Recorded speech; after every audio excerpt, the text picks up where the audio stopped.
integrity of the election is the key to the whole system. Will Nebraska release voter information?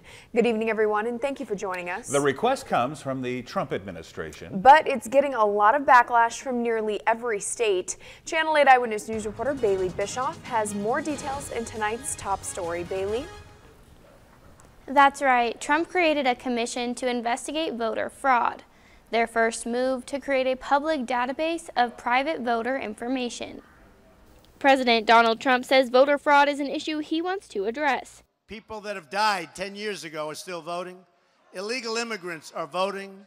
His administration asked states to release a broad range of voter information from date of birth, party affiliation, partial social security numbers, and more. 44 states have either partially or completely denied the request. Nebraska Secretary of State John Gale has not yet released a decision. Nebraska State Senator Adam Moorfeld says Nebraska should deny the request. The request is overly broad. It doesn't serve a purpose that's legitimate in our view, and it could really endanger the privacy of many Nebraskans. He believes releasing social security numbers and addresses will only make the system less secure. This could lead to identity theft, and it could also expose victims of domestic violence and other crimes.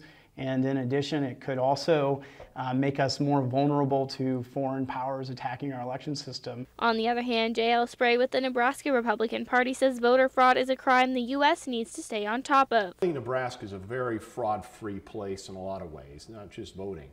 But you have to be vigilant. And if we're not vigilant in keeping our system fraud-free, there will be. He says why not release at least some information to the commission. I don't see any concerns with giving our publicly available information to the commission in an electronic format so they can determine what's going on for real here in Nebraska. Spray does think social security numbers should stay confidential.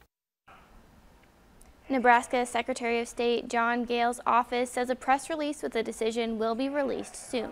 Yes, and of course, once that's released, we'll keep everyone updated. Thank you, Bailey, for a top story tonight.